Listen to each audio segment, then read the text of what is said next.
Tony D with a screenwriter's rant on Firestarter.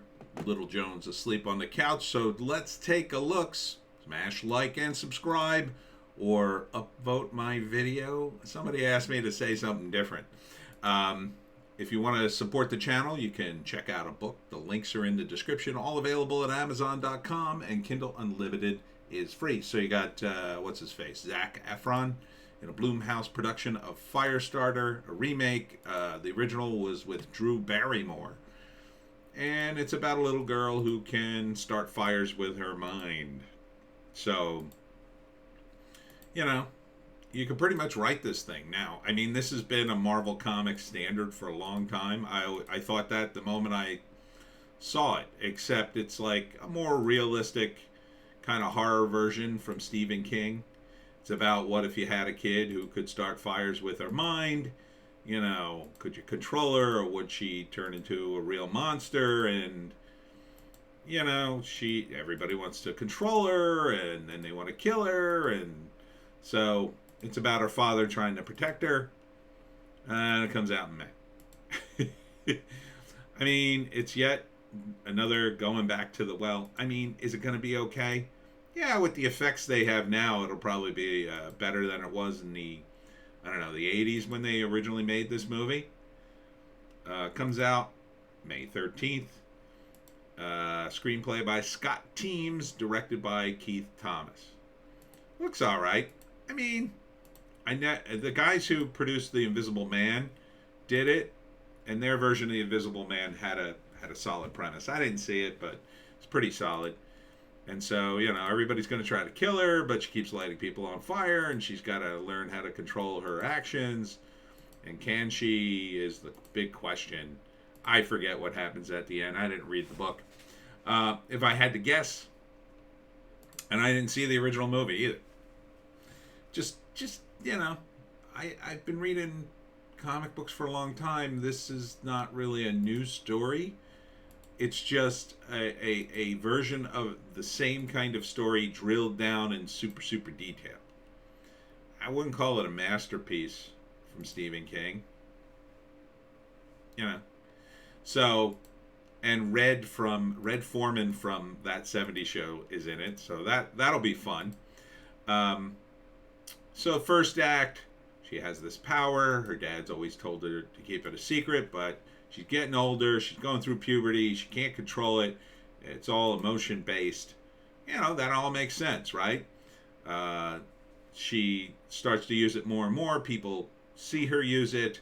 Eventually, the government gets involved. Here she is, probably going to burn these three idiots. Eventually they come for her.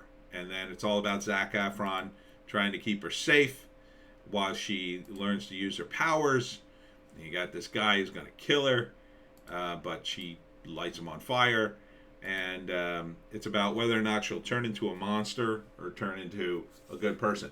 Now, it's a Stephen King, and he tends to write horror, so, the ending could be she dies.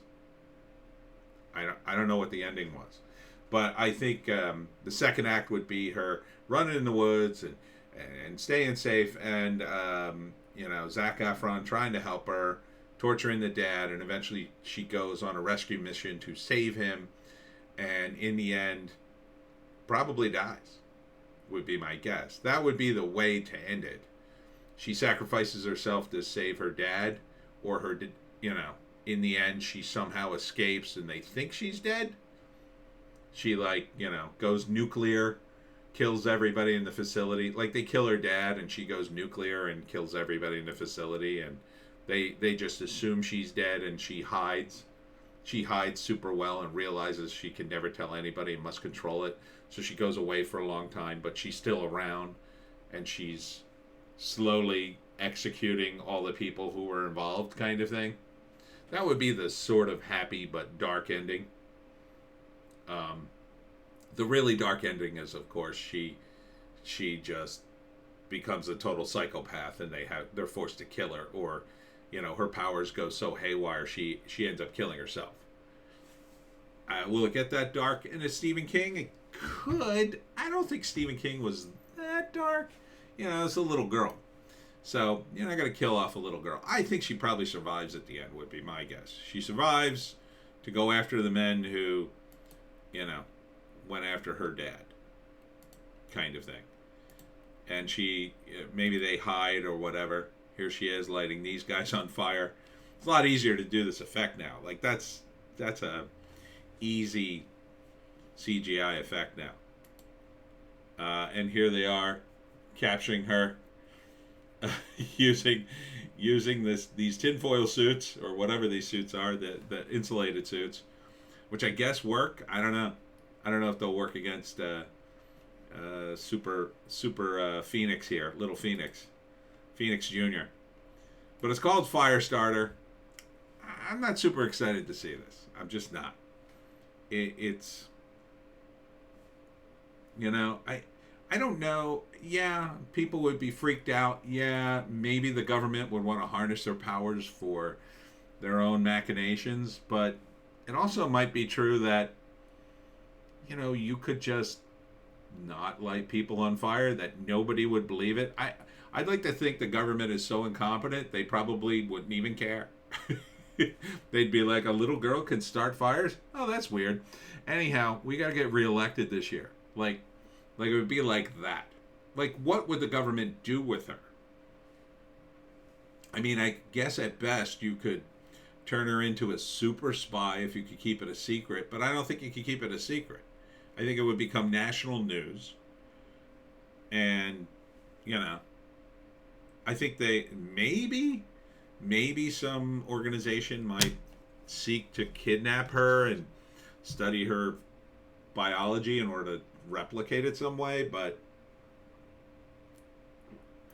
maybe they would just pay the parents and not her, and just study her blood, do an MRI, maybe help her. I mean, obviously it's not that story, but I don't know. I don't know if this is more realistic or less realistic. It's kind of hard to tell.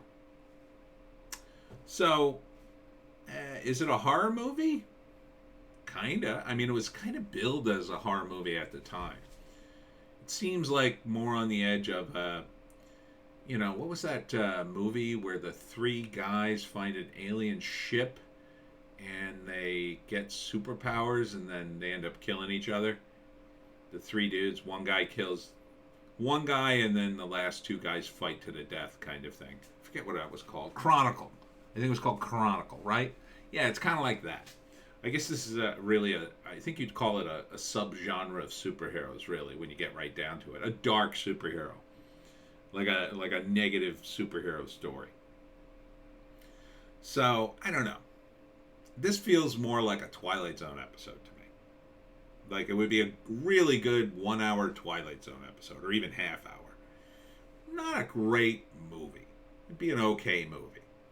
There's only so much stuff here. There's only so much you're gonna, I think you could do this easily in a half hour, and it would be tight as hell, and it would be better. It would be, it would be a really good episode, as opposed to a 2 hour movie that was just, that's all right. Anyhow, that's it for me, Tony D. Little Jones asleep on the couch. We have 4 videos a day. 2 of them are only on Odysee, Bitchute, and Rumble. YouTube can't take our base takes of Tony D and a little dog. So check out our news blast and Hollywoke hot take. We'll see you in the next one.